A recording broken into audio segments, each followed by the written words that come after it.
बेटिया फाउंडेशन हिमाचल प्रदेश में वर्ष 2015 से लेकर अब तक घरेलू हिंसा की 5000 से अधिक मामलों को निपटाने में कामयाब रही है। इसके साथ ही महिलाओं को उनके अधिकारों के प्रति जागरूक करने में भी अपनी अहम भूमिका निभा रही है। यह बात बेटिया फाउंडेशन की राष्ट्रीय अध्यक्षा सीमा सांख्यान ने मंडी में आयोजित पत्रकार वार्ता में कही। उन्होंने बताया कि घरेलू हिंसा के मामलों को घर पर ही निपटाया जा रहा है और 1 या 2 बार काउंसलिंग करने पर यह मामला निपटा दिया जाता है। महिलाओं को उनके अधिकारों के प्रति भी जागरूक किया जा रहा है, जिससे महिलाएं उनके साथ हो रहे अत्याचारों के बारे में फाउंडेशन को जानकारी दे रही है और घरेलू हिंसा से प्रताड़ित होने के बाद कोई भी गलत कदम उठाने से बच रही है। ब्यूरो रिपोर्ट मंडी। संख्यान राष्ट्रीय अध्यक्षा बिटिया फाउंडेशन से,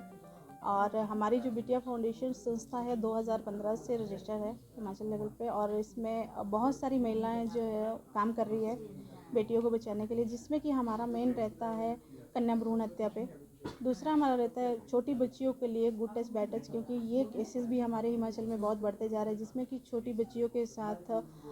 रेप केसेस, छेड़खानी के केसेस बहुत हमें सुनने को आ रहे हैं। इसके बाद जैसे हमारा है छोटी बच्चियों की एजुकेशन का, तो अभी तक जिस तरह से पिछले साल हमने 22 लड़कियों को एजुकेशन में हेल्प करी थी, उनकी 1-1 साल की फ़ीस देके, उसी तरह से आगे भी हम लोगों के पास जो भी बच्चियां होगी जिनको पढ़ाई के लिए हमारी हेल्प की ज़रूरत होगी, उनकी हेल्प करेंगे। इसके साथ आज की डेट में जो सबसे बड़ा क्राइम हो रहा है वो है साइबर क्राइम, जिसमें कि लड़कियाँ हमारे अपने आप भी कई बार अपनी फ़ोटो भेज के या वीडियो भेज के किसी अपने ही अपनों को फ़ोटो भेज के फंस जाती है, जिसमें ब्लैकमेल होती है। फिर लड़कियां तो सुसाइड कर लेती है या कंप्लेंट नहीं करवाती, वो डरती है अपनी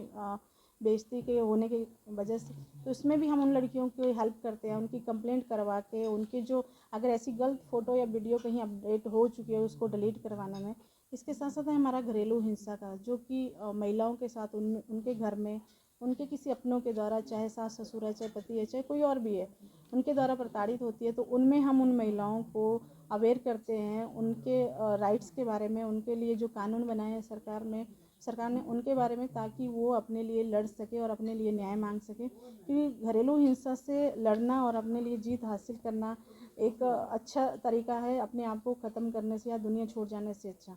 इसके साथ ही हम लोगों के पास एक मुद्दा जो अभी आपके मंडी का ही है, कुछ दिनों पहले जो यहाँ पे एक कन्या स्कूल था, उसके माता पिता उसके परिवार वालों के द्वारा हमारे पास पहुँचा है, जिसमें कि हमारे पास ये बताया गया था कि यहाँ पे जो कन्याओं का स्कूल था, जिसको यू ब्लॉक में डीजे अग्रसेन स्कूल में, जिसको तोड़ा गया था। अब बिल्डिंग तो बन गई है, लेकिन वहाँ पे जो जिस बिल्डिंग में अभी वो बच्चियाँ पढ़ रही है, जिसमें कि पिछले 1.5 साल से लाइट भी नहीं है, और दूसरा जो उनके ऊपर एक सबसे बड़ा प्रहार हुआ वो है उनके ग्राउंड का, क्योंकि उन बेटियों को, उन स्कूल के छात्राओं को वंचित किया जा रहा है, खेल कूद से वंचित रखा जा रहा है। क्या वो लड़कियां अपने कमरे में रह के पढ़ेगी?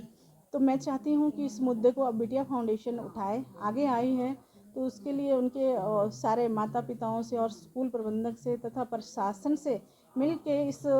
मुद्दे को जानने की कोशिश करेगी, और इसके लिए जितनी भी बच्चियां वहाँ पे पढ़ रही है उनके लिए उनकी आवाज़ बनेगी, और इस आवाज़ को जहाँ तक होगा, चाहे हमारे हिमाचल की सरकार है, चाहे हमारी सेंट्रल गवर्नमेंट है, वहाँ तक पहुँचा के उनको न्याय दिलवाने की पूरी कोशिश करेगी।